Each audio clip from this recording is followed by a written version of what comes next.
Welcome back to Boom and Bust. I'm your host, Tony Clement, here with Dr. Leslyn Lewis. She is a member of Parliament and also a candidate for the leadership of the Conservative Party of Canada. Leslyn, it appears that a lot in this country just isn't working, whether it's pipelines, getting pipelines built, or Pearson Airport.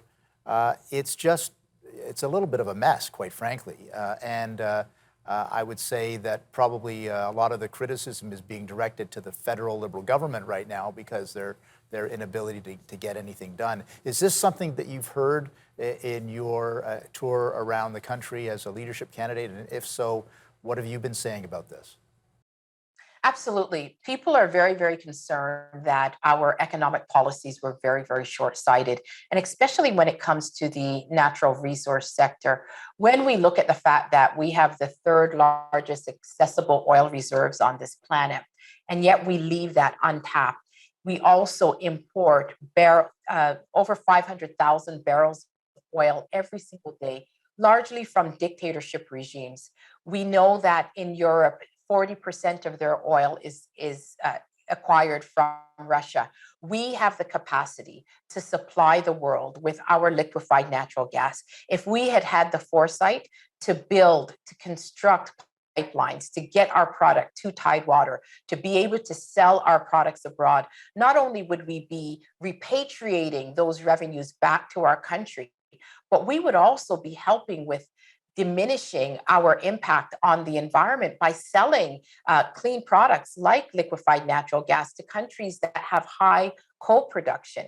So the fact that we weren't able to do that affects not only the environment, but it affects our bottom line. It affects our revenues. And I think it was very, very short-sighted for the Liberals not to consider optimizing one of our greatest strengths like that. And Pearson Airport, any comments on the chaos there? Well, a lot of the chaos was due to the fact that people who were vaccinated were being treated like criminals coming into their own countries. They still had to take tests, and the unvaxxed couldn't fly at all. And so we needed to make sure that especially now in the summertime, people are coming here as tourists and they are jumping through hoops in order to meet the demands of our country's travel mandates. And these mandates are not anywhere else in the world. So I do have to say that I'm glad that the Liberals finally were able to change this policy and to do something about the backlog that we see, the clog that we see at the airports. But also there's concern about the Arrive Canada app. That's also slowing things down. Many seniors have complained that they are just not smartphone savvy and that there needs to be an alternate mechanism for them to be able to comply with the Arrive Can app without having it on their phone, which many of them don't have. Mm-hmm. Just returning to pipelines for a moment, and you talked about liquefied natural gas as well.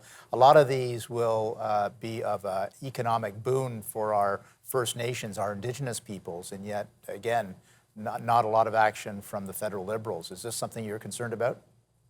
It is, because resource sharing agreements is something that in speaking with First Nations communities, they see this as a way to really address on-reserve poverty and to uplift themselves.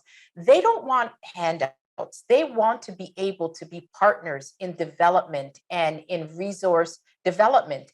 And this is a good opportunity for them to change the dynamics on reserves by eliminating on-reserve poverty. And the fact that the Liberals are not seeing this opportunity means that these reserves are kept stagnant. And it's something that the chiefs on the reserves are very, very interested in engaging in. And do you think that there could be appropriate partnerships with a lot of these Indigenous reserves? Oh, there has been, and there will continue to be if the political will is there to do that. And these reserves want to be able to address some of the problems that are keeping them stagnant, such as having clean water. These resource sharing agreements would be able to address that. Internet. even young people on the reserves are not able to engage in educational programs and vocational programs because of poor internet connectivity. These are things that could be addressed through infrastructural development, which would come from these types of resource sharing agreements. We're discussing a lot of issues, actually, with Dr. Leslyn Lewis. She is a candidate for the leader of the Conservative Party of Canada. We'll be right back with her after this break. Please stay with us.